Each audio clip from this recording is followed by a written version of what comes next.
Hello नमस्कार दोस्तों, कैसे हो आप लोग। फिर से हम लोग स्टार्ट करने जा रहे हैं करंट अफेयर का पार्ट शुरू करने जा रहे हैं, क्योंकि थोड़ा सा टेक्निकल प्रॉब्लम हो गया था, इसीलिए हम नहीं कर पाए थे। ठीक है, तो शुरू करते हैं।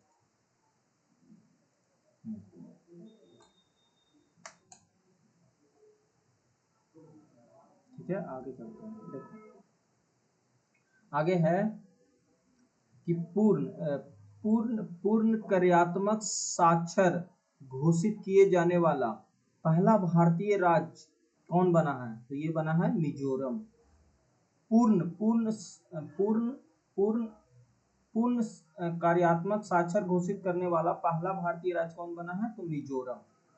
सार्वजनिक क्षेत्र में तीन उद्यमी को मिनी रत्न का दर्जा दिया गया है।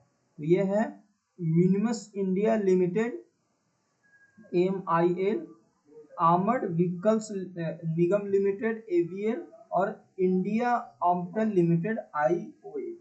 ठीक है। दिन के समय बिजली को पूरी मांग को सौर ऊर्जा से पूरा करने वाला भारत का पहला जिला कौन बन गया। तो ये बन गया द्वीप बन गया।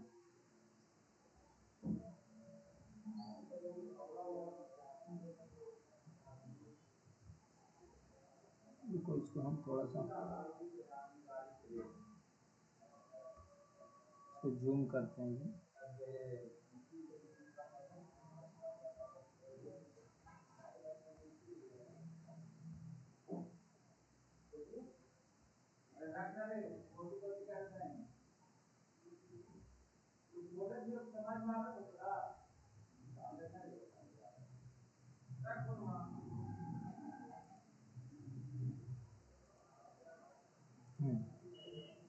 ठीक है, देखो आगे है। तो क्या है, दिन के समय बिजली को पूरी मांग सौर ऊर्जा से पूरा करने वाला भारत का पहला जिला कौन बना है। तो दीव।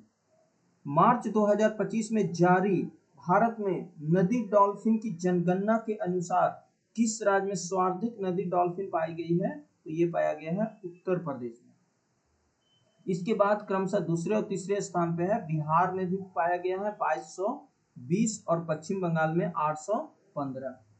राष्ट्रीय प्रौद्योगिक दिवस पर भारत में सीमेंट क्षेत्र के लिए पहला CCU टेस्टबेड क्लस्टर किसने लॉन्च किया। तो ये किया विज्ञान और प्रौद्योगिक विभाग ने। इंपॉर्टेंट है।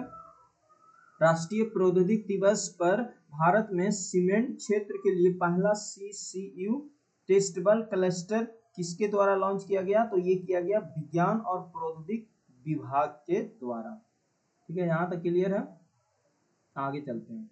नवीनतम जनगणना के अनुसार भारत की तट रेखा की कुल लंबाई कितनी है। तो ये है नवीनतम जनगणना के अनुसार भारत की तट रेखा की कुल लंबाई है 11,098.8 किलोमीटर।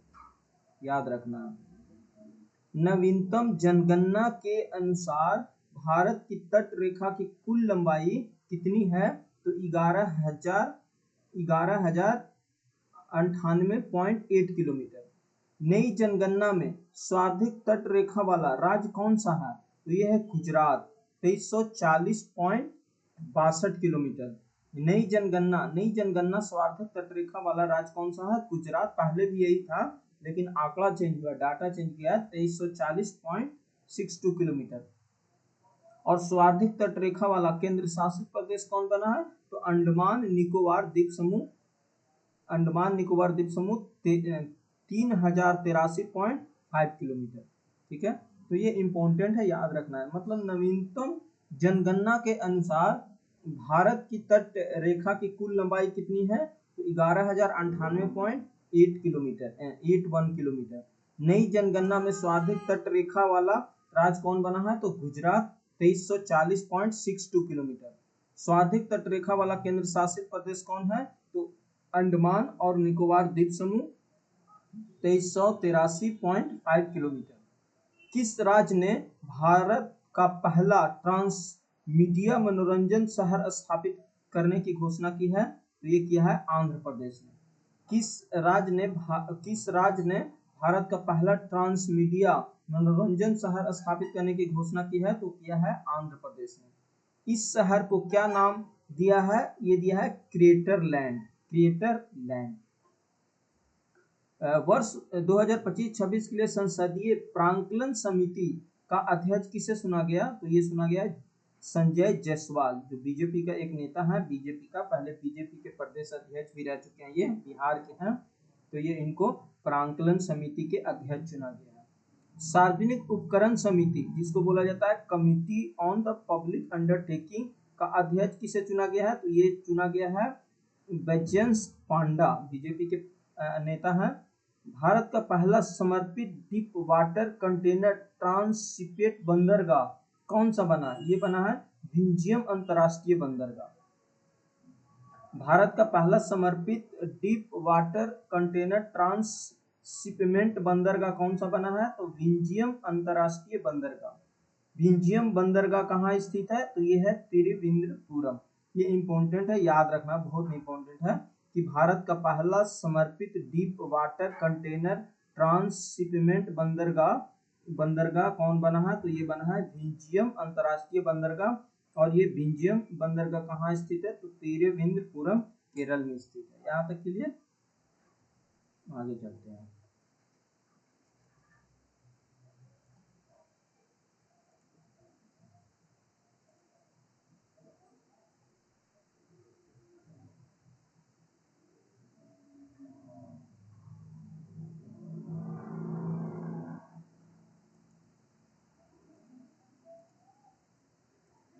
देखो आगे है, यहाँ तक हो गया। आगे है कि भारत में स्वतंत्र परिसर की स्थापित करने वाला पहला अमेरिकी विश्वविद्यालय कौन बना?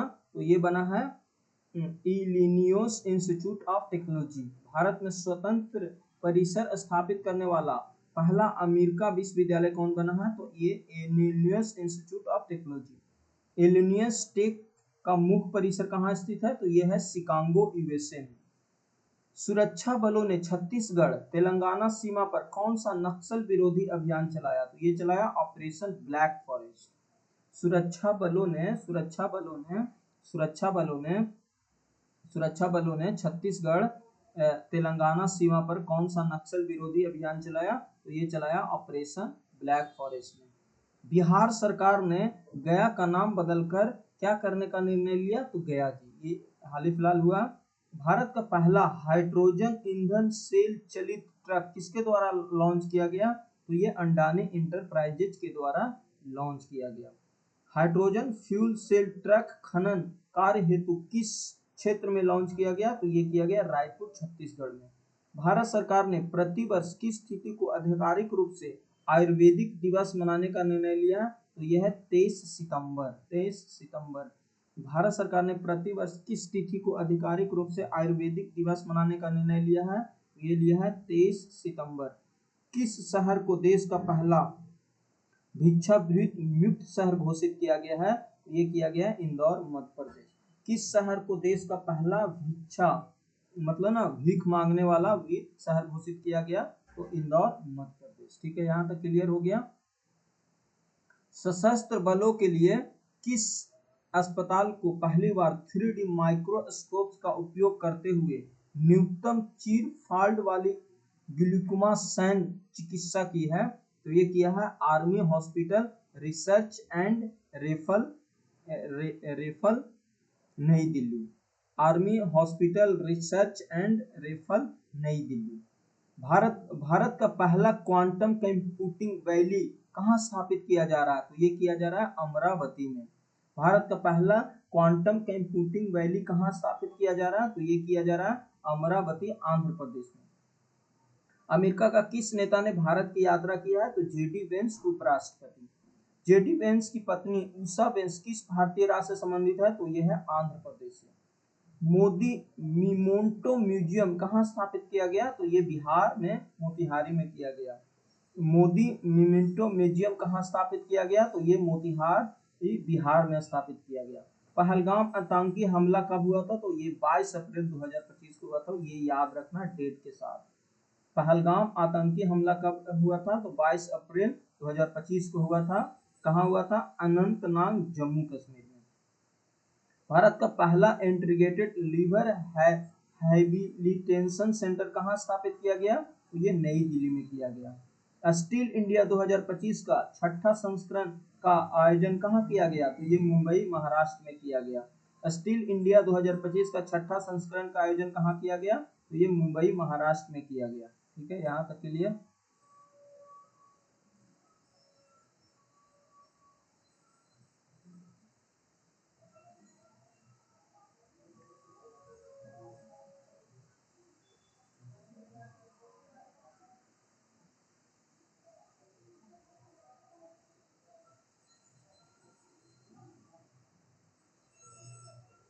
देखो आगे है,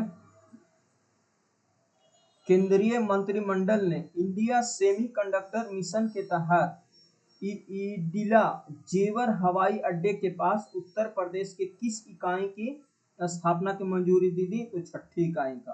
केंद्रीय केंद्रीय मंत्रिमंडल ने इंडिया सेमीकंडक्टर मिशन के तहत YEIDA जेवर हवाई अड्डे के पास उत्तर प्रदेश में किस इकाई की स्थापना को मंजूरी दी थी? तो छठी इकाई।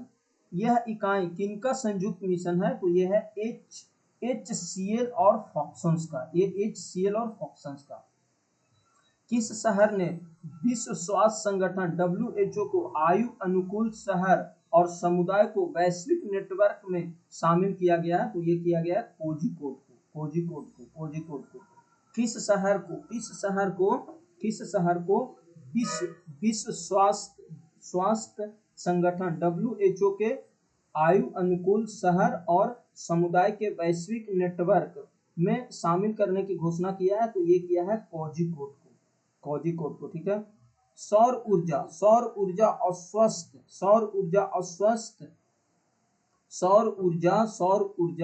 स्वस्थ जल की उपलब्धता वाला त्रिपुरा का पहला हरित गांव कौन सा बना है? तो ये बना है रंगाचेरा।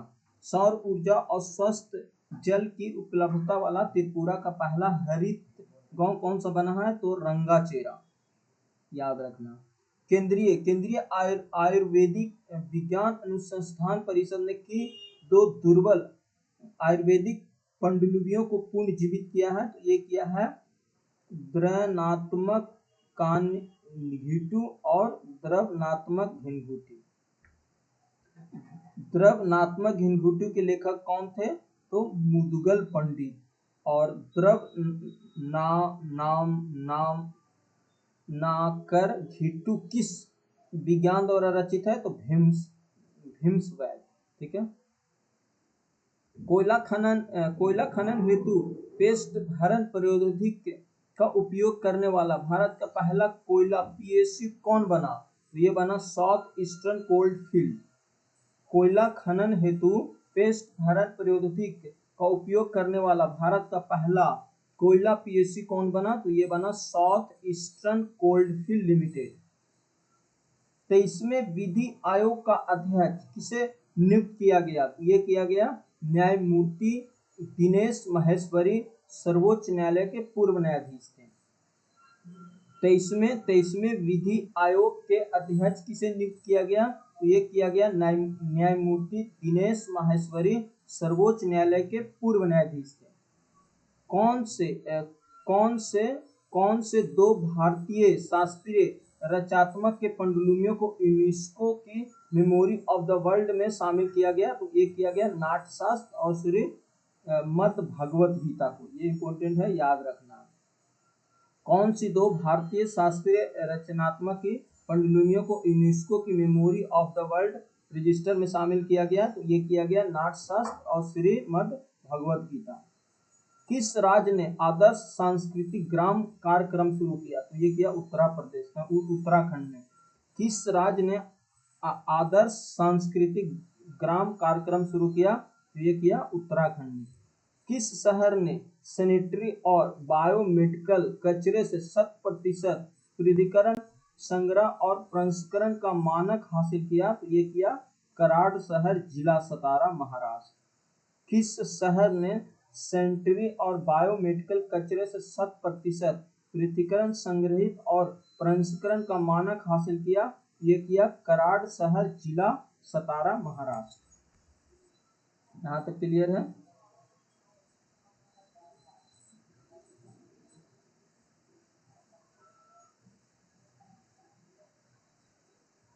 आगे चलते हैं।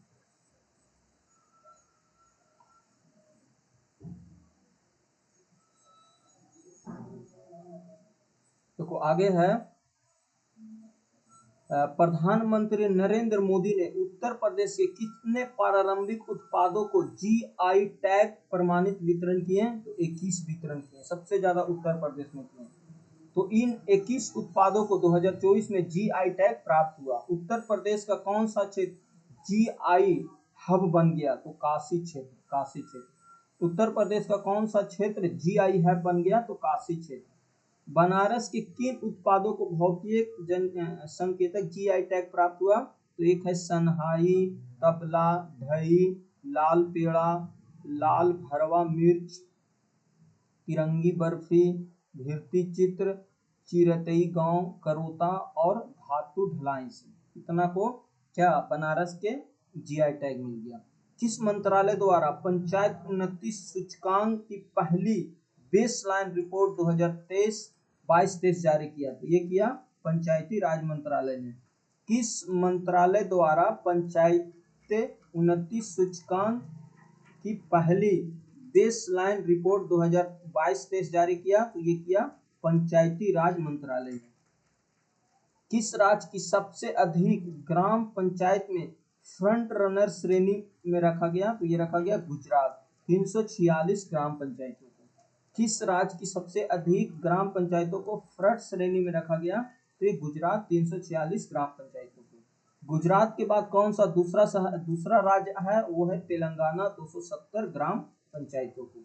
भारत सरकार के अनुसार बेटी बचाओ बेटी पढ़ाओ योजना के कार्यान्वयन के समय राष्ट्रीय लिंग अनुपात 2014-15 के में बढ़कर 918 से 2023-24 में कितना हो गया? तो 930 हो गया। भारत सरकार के अनुसार बेटी बचाओ बेटी पढ़ाओ के कार्यान्वयन के समय राष्ट्रीय लिंग अनुपात 2014-15 के अनुसार 918 से बढ़कर 23-24 में कितना हो गया? 930।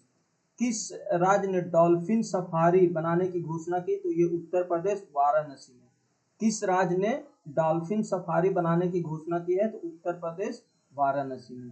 केंद्रीय मंत्री प्रहलाद जोशी द्वारा भारत की पहली एआई स्वचालित सौर ऊर्जा मार्ग कहाँ स्थापित किया? तो इसमें देखता हूँ, थोड़ा सा सर्च कर लेता हूँ।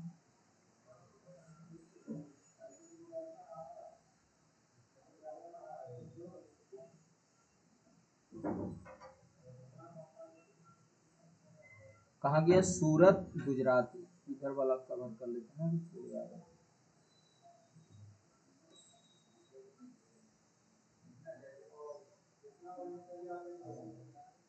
देखो आगे है, सम्मेलन में मुख्य अतिथि के तौर पर किसने भाग लिया था? ये लिया था क्रिस्टन काला कंगालू, त्रिंगनाथ और टंगोंगो के राष्ट्रपति। ठीक है। हाल ही में किस चिड़ियाघर में भारत का पहला वन जीव बैंक स्थापित किया जा रहा है? तो ये Padmaja Naidu Himalayan Zoological front, Darjeeling. हाल ही में किस चिड़ियाघर में भारत का पहला वन जैव बैंक स्थापित किया गया? तो ये Padma Naidu Himalayan zoological park, Darjeeling. केंद्रीय मंत्रिमंडल के द्वारा किस नए रेलवे जोन की पूर्वावी मंजूरी दे दी गई? तो ये साउथ कोस्ट रेलवे। 76वें गणतंत्र दिवस के मुख्य अतिथि कौन थे? तो प्रागवो सुबोंता, इंडोनेशिया के राष्ट्रपति थे। ये इंपॉर्टेंट है कि 76वें गणतंत्र दिवस के समारोह के मुख्य अतिथि कौन थे? तो प्रागवो सुबोंता, इंडोनेशिया के राष्ट्रपति थे।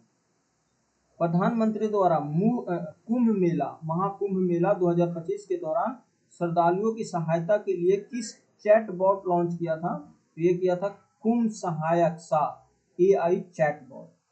मुख्यमंत्री योगी आदित्यनाथ द्वारा उद्घाटित प्रयागराज के महाकुंभ 2025 के लिए नए बहरंगों लोगों को क्या दर्शाया गया था? तो ये दर्शाया गया था पौराणिक समुद्र मंथन से निकले अमृत कलश को।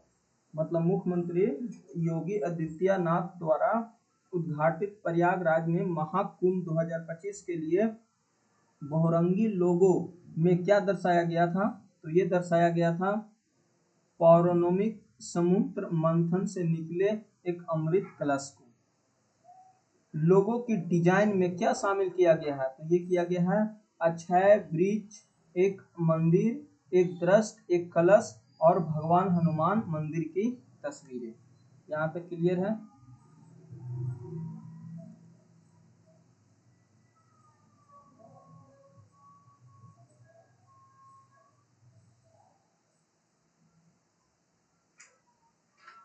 अब चलते हैं हम लोग अंतर्राष्ट्रीय पढ़ते हैं।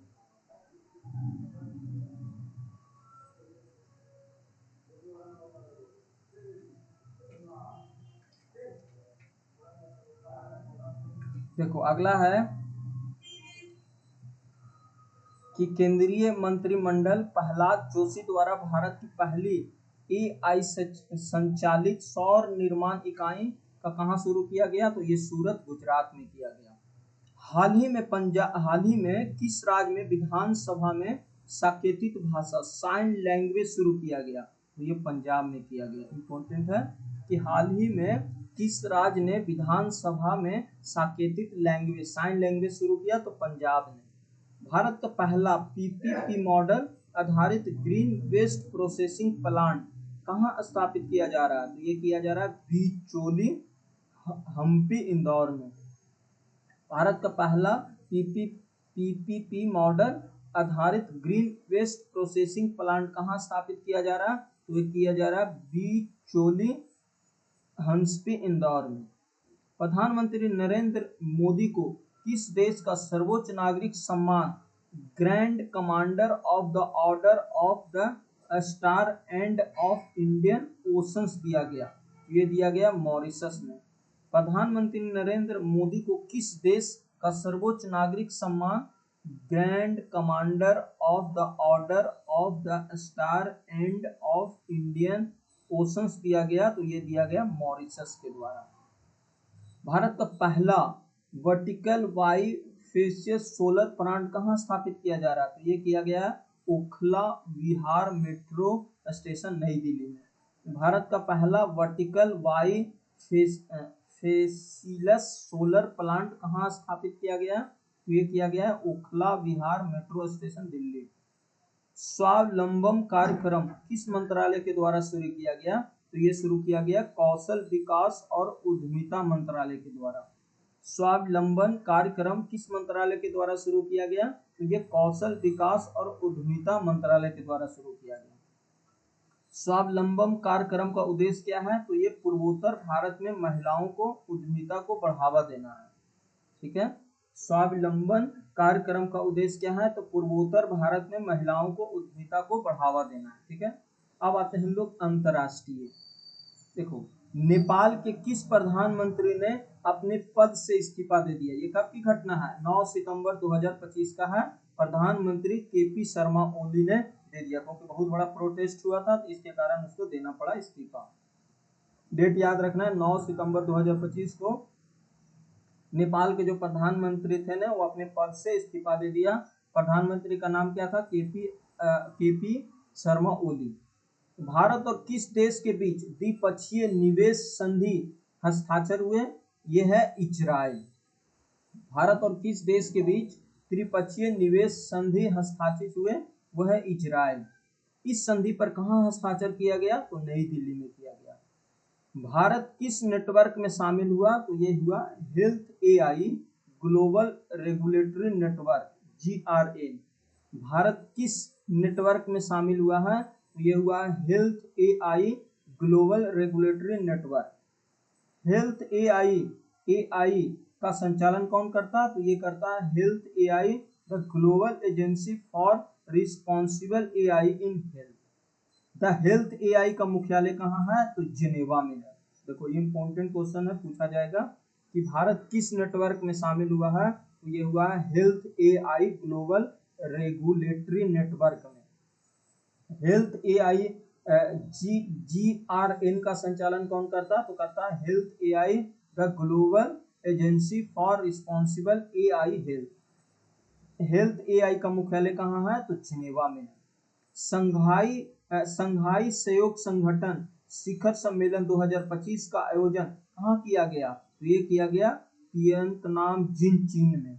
संघाई सहयोग संगठन ACO शिखर सम्मेलन 2025 का आयोजन कहाँ किया गया? तो ये कब किया गया था? 31 अगस्त से 1 सितंबर 2025 को तियानजिन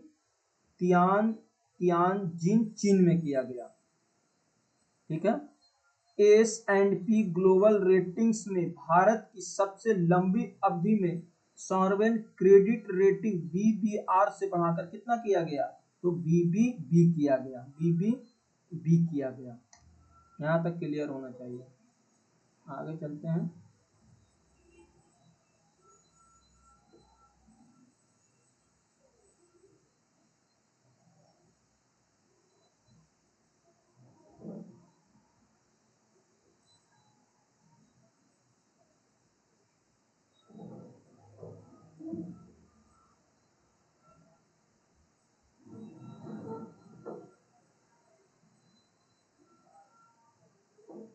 देखो आगे है विश्व का नहीं, गुजरात सरकार ने राज्य का पहला जैव विविधता धरोहर स्थल 32.78 हेक्टेयर में किसे घोषित किया गया? ये किया गया इनलैंड मैंग्रोव गुनरिन स्थल कच्छ, गुजरात में। गुजरात सरकार ने राज्य का पहला जैव विविधता धरोहर स्थल 32.78 हेक्टेयर किसे घोषित किया गया? तो ये किया गया इनलैंड मैंग्रोव स्थल कच्छ, गुजरात में। विश्व का पहला महामृत्युंजय यंत्र 52 फीट कहाँ स्थापित किया गया है? तो ये किया गया है तापोमन आश्रम, प्रयागराज में। विश्व का पहला महामृत्युंजय यंत्र 52 फीट कहाँ स्थापित किया गया? ये किया गया तापोमन आश्रम, प्रयागराज में। भारत के लोकपाल ने प्रतिवर्ष किस तिथि को लोकपाल दिवस मनाने के निर्णय लिया? तो ये 16 जनवरी को लिया गया। 18वां प्रवासी भारतीय दिवस सम्मेलन 2025 का आयोजन कहाँ किया गया? ये किया गया था 8 से 10 जनवरी 2025 में भुवनेश्वर में, उड़ीसा में पहली बार किया गया था। याद रखना, ठीक है। अब है देखो इंटरनेशनल नाम पढ़ते हैं। छोटी अवधि की रेटिंग A3 कितना कर दिया गया? तो A2 कर दिया गया। S&P ने अगले 3 वर्षों में भारत की GDP का वृद्धि स्तर कितना लगाया है? तो 6.8%। S&P ने अगले 3 वर्षों में भारत की GDP का वृद्धि का अनुमान कितना लगाया है? तो 6.8%। संयुक्त राष्ट्र स्थल रूप विकासशील देशों का तीसरा सम्मेलन LLDC कहाँ संपन्न हुआ? तो ये संपन्न हुआ अवावा, तुर्कमेनिस्तान में। संयुक्त राष्ट्र स्थल विकासशील देशों का तीसरा सम्मेलन कहाँ शुरू हुआ? तो ये हुआ अवाजा, तुर्कमेनिस्तान में। विश्व स्वास्थ्य संगठन WHO ने केन्या के किस बीमारी के एक सार्वजनिक स्वास्थ्य समस्या के उन्मूलन की घोषणा की है? तो ये किया है 8 अगस्त 2025 को। विश्व स्वास्थ्य संगठन WHO ने केन्या में किस बीमारी के एक सार्वजनिक स्वास्थ्य समस्या के रूप में उन्मूलन की घोषणा किया है? तो ये किया है स्लीपिंग सिकनेस, ठीक है।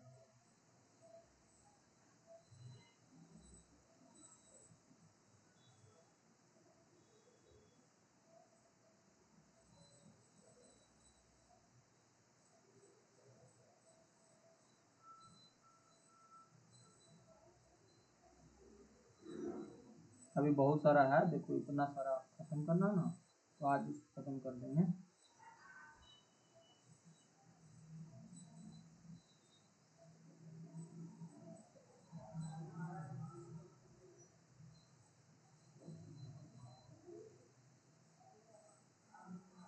देखो क्या बोल रहा है, कह रहा है किस देश के कार्यवाहक राष्ट्रपति यू मिंटेन स्वे ने 74 वर्ष की आयु में निधन हो गया? तो ये थे म्यांमार का। पोलैंड के राष्ट्रपति के रूप में किसने शपथ लिया? तो करोल नवरोखी। इंपॉर्टेंट है, पूछ देता है कि पोलैंड के राष्ट्रपति के रूप में किसने शपथ ली है? तो करोल नवरोखी। अंतर्राष्ट्रीय अंतर्राष्ट्रीय सौर सौर गठबंधन का 107वां सदस्य कौन बना? तो ये बना मालडोवा। अंतर्राष्ट्रीय अंतर्राष्ट्रीय अंतर्राष्ट्रीय सौर गठबंधन आईएसए का 107वां सदस्य कौन बना? तो ये बना मालडोवा। फ्रिक्स बेवल्स अवार्ड के तहत वर्ष 2025 में विश्व का सबसे खूबसूरत हवाई अड्डा कौन सा चुना गया? ये सुना गया अताई पेंग ली अंतर्राष्ट्रीय हवाई अड्डा टर्मिनल चीन 2 का। इंपॉर्टेंट है। ऑस्ट्रेलिया में 16 साल से कम उम्र के बच्चों के लिए यूट्यूब पर प्रतिबंध कब लगाया गया? ये लगाया गया 10 दिसंबर 2025 को। 10 दिसंबर 2025 से ऑस्ट्रेलिया में 16 साल से कम उम्र के बच्चों के लिए यूट्यूब पर प्रतिबंध कब लागू किया गया? तो ये किया गया 10 दिसंबर 2025 से। Online magic special nominations award श्रेणी में बेस्ट मैजिक क्रिएटर का पुरस्कार किस भारतीय महिला को मिला? तो ये है Suhani Shah. Online magic special nomination award श्रेणी में बेस्ट मैजिक क्रिएटर का पुरस्कार किस भारतीय महिला को मिला? तो ये है सुहानी शाह। ट्रैवल लेजर 2025 के 10 पसंदीदा अंतर्राष्ट्रीय हवाई अड्डे की श्रेणी में मुंबई स्थित छत्रपति शिवाजी महाराज अंतर्राष्ट्रीय हवाई अड्डे का रैंकिंग क्या है? तो 9वीं। इसमें सबसे पहले स्थान पे कौन सा हवाई अड्डा है? तो यह है इस्तांबुल हवाई अड्डा, तुर्की। ठीक है। फिर है मोदी ने अर्जेंटीना यात्रा कितने वर्षों बाद पहली द्विपक्षीय यात्रा थी?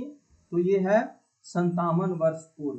57 वर्ष बाद कोई अर्जेंटीना में यात्रा किया। तो मोदी की अर्जेंटीना यात्रा कितने वर्ष बाद पहली द्विपक्षीय यात्रा थी? तो ये 57 वर्ष। मोदी ने अर्जेंटीना में किससे मुलाकात की? तो अर्जेंटीना के राष्ट्रपति जो जेवियर माइली, इससे मुलाकात की। पहली आसियान भारत क्रूज वार्ता का उद्घाटन कहाँ किया गया? तो ये किया गया चेन्नई, तमिलनाडु में।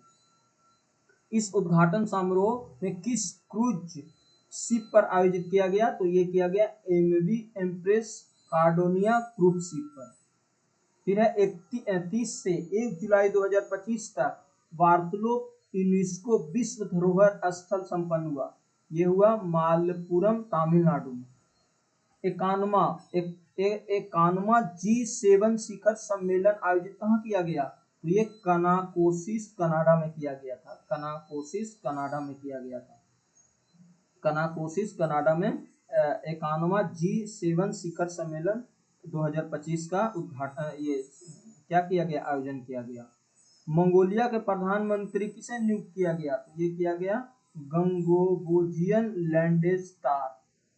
State of the World Population 2025 किसके द्वारा जारी किया गया? तो ये संयुक्त राष्ट्र जनसंख्या कोष के द्वारा जारी किया गया। रिपोर्ट का शीर्षक क्या था?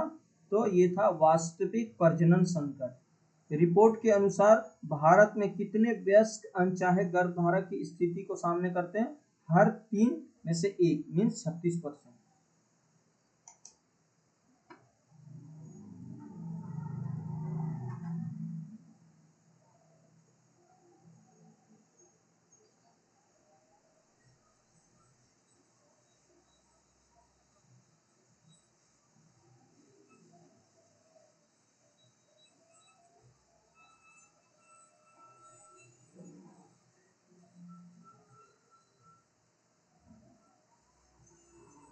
देखो आगे है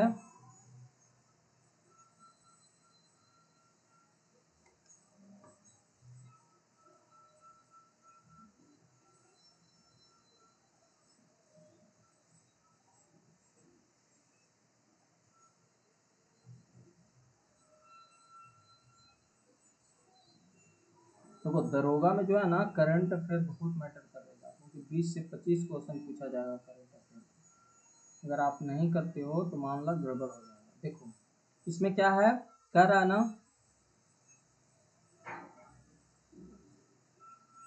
कह रहा देखो Athens wealth India youth series 2025 का पहला संस्करण किस सूची के साथ जारी किया गया? तो अंडर 20। सबसे युवा उद्यमी किस यूनिकॉर्न कंपनी के संस्थापकों को चुना गया? तो जेप्टो। सबसे युवा उद्यमी के रूप में किस यूनिकॉर्न कंपनी के संस्थापकों को चुना गया? तो जेप्टो। जेप्टो के सबसे युवा संस्थापक कौन है? तो यह है कैल्वो वोहरा और आदित्य पलीचा, दोनों 22 वर्ष की उम्र की है। अमेरिकी विदेश मंत्रालय ने किस संगठन को विदेशी आतंकी संगठन घोषित किया? तो ये किया द रेजिस्टेंस फ्रंट। यही आतंकी हमला का जो हुआ था ना पहलगाम में 22 अप्रैल को, तो उसकी यही लिया था। पहलगाम हमले की जिम्मेदारी किस संगठन ने लिया था? तो द रेजिस्टेंस फ्रंट ने लिया था। ब्रिटेन में मतदान की आयु 18 वर्ष से घटाकर कितने वर्ष किए जाने की वहां के सरकार की घोषणा की है? तो 16 वर्ष। यूक्रेन की नई प्रधानमंत्री कौन बनी? तो यूलिया स्वीडेंको। प्रधानमंत्री नरेंद्र मोदी ने नामीबिया के किस सर्वोच्च नागरिक सम्मान से सम्मानित किया गया? तो the order of the most एलिफेंटोलियस मिराबिलिस। प्रधानमंत्री नरेंद्र मोदी ने नामीबिया के किस सर्वोच्च नागरिक सम्मान से सम्मानित किया गया? तो ये किया गया ऑर्डर ऑफ द मोस्ट एशिएंट वोलियस मिराबोसिस। इस सम्मान पाने वाले कौन से भारतीय नेता हैं? तो पहले हैं, पहले। आगे देखो अगला है ग्लोबल जेंडर गैप रिपोर्ट 2025 किसके द्वारा जारी किया गया? तो ये WEA मतलब विश्व आर्थिक मंच के द्वारा जारी किया गया। मतलब ग्लोबल जेंडर गैप रिपोर्ट 2025 किसके द्वारा जारी किया गया? तो विश्व आर्थिक मंच के द्वारा। इस रिपोर्ट में पहले 3 स्थानों में कौन सा है? तो आइसलैंड पहले स्थान पे है, फिनलैंड दूसरे स्थान पे है और नॉर्वे तीसरे स्थान पे है। भारत इस रिपोर्ट में किस स्थान पे है? तो 131वें स्थान पे। मतलब ना जो ग्लोबल जेंडर गैप का रिपोर्ट है वो किसके द्वारा जारी किया जाता है? तो विश्व आर्थिक मंच के द्वारा जारी किया जाता है। इसमें पहले स्थान पे आइसलैंड है, दूसरे स्थान पे फिनलैंड है और तीसरे स्थान पे नॉर्वे है। भारत का स्थान इसमें 121वां है। ग्लोबल जेंडर गैप रिपोर्ट में सबसे निचला पायदान पे है पाकिस्तान, 148वें पायदान पे है। ऑपरेशन राइजिंग लॉयन किस देश के द्वारा किया गया? तो ये इजराइल के द्वारा किया गया। ऑपरेशन राइजिंग लॉयन किस देश के द्वारा किया गया? तो इजराइल के द्वारा किया गया। ईरान ने जवाबी हमले में क्या नाम रखा? तो ये रखा था ऑपरेशन टू प्राइस 3। ईरान ने जवाब में हवाई हमले का क्या नाम रखा था? तो ऑपरेशन टू प्राइस 3।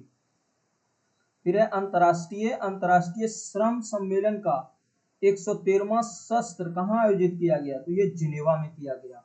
अमेरिका ने किस देश के परमाणु हमलों पर किया? तो ये ईरान के। अमेरिका ने किस देश के परमाणु स्थानों पर हमला किया? तो ईरान के हमला पर। यह हमला किस ऑपरेशन के तहत हुआ था? तो ये ऑपरेशन मिडनाइट हैम्बर के तहत किया गया था।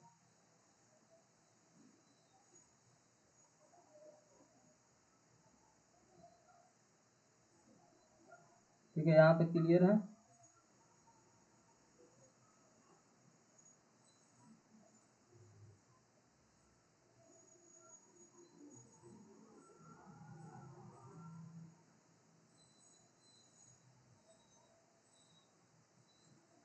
देखो आगे चलते हैं। आगे है फोर्स द्वारा जारी अमेरिका के सबसे अमीर प्रवासियों सूची 2025 में भारतीय मूल के कितने व्यक्तियों को शामिल किया गया? तो 12 व्यक्ति को शामिल किया गया। फोर्स द्वारा जारी अमेरिका के सबसे अमीर प्रवासियों की सूची में भारतीय मूल के कितने व्यक्ति को शामिल किया गया? तो 12। इस सूची में सबसे अमीर अफ्रीकी मूल अरबपति कौन है? तो ये है एलन मस्क। प्रधानमंत्री मोदी किस देश का सर्वोच्च राष्ट्रीय सम्मान दिया गया? तो ये दिया गया ब्राजील। प्रधानमंत्री नरेंद्र मोदी को किस देश का सर्वोच्च राष्ट्रीय सम्मान दिया गया? तो ब्राजील। उन्हें प्रद सम्मान कौन सा है? तो ये है the grand collar of the national order of the southern cross. दक्षिण कोरिया के 64 वर्षों के पहले सैनिक रक्षा मंत्री का नाम क्या है? तो अहन यून बैक। देखो अगला है, भारत ने ईरान और इजराइल से लोगों को निकलने के लिए कौन सा ऑपरेशन चलाया? तो ऑपरेशन सिंधु। भारत ने ईरान और इजराइल के लोगों के निकलने के लिए कौन सा ऑपरेशन चलाया? तो ऑपरेशन सिंधु। ऊर्जा सूचकांक 2025 में भारत की रैंकिंग क्या रही? 71वीं रैंकिंग रही। इस वर्ष 2025 में 3 देश रहे, स्वीडन, फिनलैंड और डेनमार्क। तो ऊर्जा